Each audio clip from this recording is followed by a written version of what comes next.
చెప్పండి, ఈసారి ఇప్పుడు చూస్తే 30 రోజులు ఎలక్షన్స్ రాబోతున్నాయి కదా, అసలు ఎవరు గెలిస్తే బాగుంటుంది అనుకుంటున్నాం?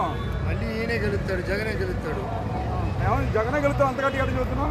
అంతే, జనంలో ఆయన చేసిన పనులు అట్లా ఉన్నాయి, నెంబర్ 1గా ఉన్నాయి. అవునా, నెంబర్ 1గా అంత పనులు ఏం చేశారన్నా? కానీ ప్రతి వాళ్ళకి రైతు భరోసా కానీ, అమ్మఒడి కానీ, ఆసరా కానీ ప్రతి ఒక్కటి నెంబర్ 1 అయిన పథకాలు ఇస్తున్నాడు. పేదవాళ్ళు సక్రమంగా బతకడానికి ఆస్కారం ఉంది, బతుకుతున్నారు. మరి ఎందుకు ఇట్లా డబ్బులు ఇవ్వడం దండగా రాష్ట్రం నాశనం చేస్తాను చంద్రబాబు అన్నాడు కదా. ఆయన చేసింది ఏంది? ఈయనేం డబ్బులు ఇచ్చాడు, ఏం వేస్ట్? ఆయన పెట్టిన పథకాలకు డబ్బులు ఇద్దా? ఊరికేమన్నా ఆయన ఇంట్లో ఇది ఇచ్చిస్తాడా? ఆయన ఏం అభివృద్ధి చేశాడో అన్ని తాత్కాలికమైన అన్నాడుగా, ప్రతి ఒక్కటి తాత్కాలికమైన అన్నాడుగా. ఏదో ఆయన చిరస్థాయిగా కట్టింది ఏది, ఆయన చేసింది ఏది, ఏం చేశాడు ఆయన? ఇంకా ఈయనన్న కరోనా టైంలో ప్రతి వాళ్ళని కాపాడాడు. ఈయన అభివృద్ధి చేయటం అట్టుంచి ముందల కరోనా తగులుకుంటే ప్రతి వాళ్ళని కాపాడి రాష్ట్రాన్ని ముందల ఇచ్చేసాడు, జాగ్రత్త చేశాడు. ఆయనైతే మొత్తాన్ని దోలాల్సి వచ్చేది వణుకుల దెబ్బకి. మరి అక్కడ ఇప్పుడు కరోనా టైంలో ఇంత గొప్పగా చేశాడు, అందరిని కాపాడే రాష్ట్రాన్ని అన్నాడు జగన్మోహన్ రెడ్డి. మరి అసలు ఈ కరోనా టైంలో ఈ చంద్రబాబు పవన్ కళ్యాణ్ ఎక్కడున్నారంటావు? ఇళ్ళడు వాళ్ళు ఇళ్లలో ఉండాలి, రావచ్చుగా బయటికి.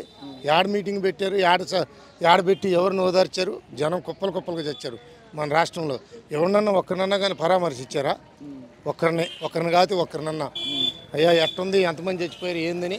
సత్య సచ్చారులే, వాళ్ళే సత్య సచ్చారులు అనుకున్నారు, వాళ్ళ పాటికి వాళ్ళ ఇళ్లలో ఉండారు. ఈ జనం అంతా అల్లకొల్లాలు పోయి చచ్చింది ఎవరు? ఎవరినన్నా ఒక్కరిని కాదు ఒక్కరినన్నా ఏందయ్యా ఎట జరిగింది ఏందని ఏమైనా పరామర్శించారా? మన రాష్ట్రం కాకుండా పక్క రాష్ట్రంలో పోయి కూర్చున్నాడు ఆయన చంద్రబాబు నాయుడుకి. ఆయనకి ఏం తెలిసిద్ది మంచి చెడ్డ? మరి ఇప్పుడు జగన్ ఇప్పుడు ఎంత మంచి చేస్తున్నారు పేద ప్రజలకి అంటున్నావు కదా, మరి ఒక రాష్ట్ర ముఖ్యమంత్రి అతను పట్టుకొని జగన్ని పవన్ కళ్యాణ్ వ్యక్తిగతంగా మాట్లాడుతున్నాడు, జగన్ నా 4వ పెళ్ళమని మాట్లాడుతున్నాడు. వాగదాలకు వచ్చింది, జనమే బుద్ధి చెబుతారు, ఏముందాడా వాళ్ళే బుద్ధి చెబుతారు. ఇప్పుడు నేనేదో తప్పు చేస్తున్నాను, పాలు తాగుతున్నాను, పిల్లి జనం చూడలేదు అనుకుంటే అట్టుండిద్ది. తాగి ఒకసారి తాగితే రెండోసారి చూస్తే తెలిసిద్దిగా.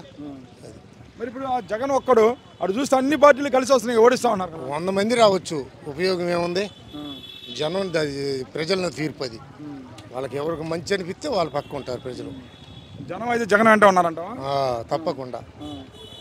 మరి నారా లోకేష్ అన్నాడు ఈసారి కుర్చీ మడత పెడతాం జగన్ అన్నాడు. ఆయనకి ఎట్టా మడత పెట్టే టైం వచ్చింది, మడత పెడతారు.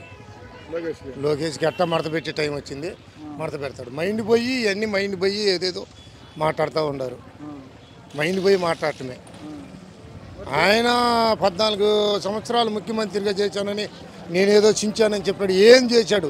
ముందర ఆయన వస్తే కరువు, ఈయన అభివృద్ధి చేయటం ఎట్టన్నా కానీ ముందర ఆయన వస్తే చస్తారు. గొడ్లకి మేత లేక గొడ్లు తాడి చెట్లు ఎండిపోయినాయి.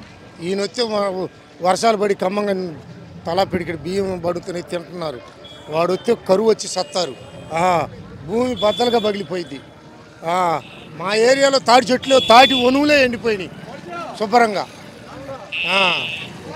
పొడుంగా. ముందర జనం కూటికి ఇబ్బంది లేకుండా బతుకుతారు.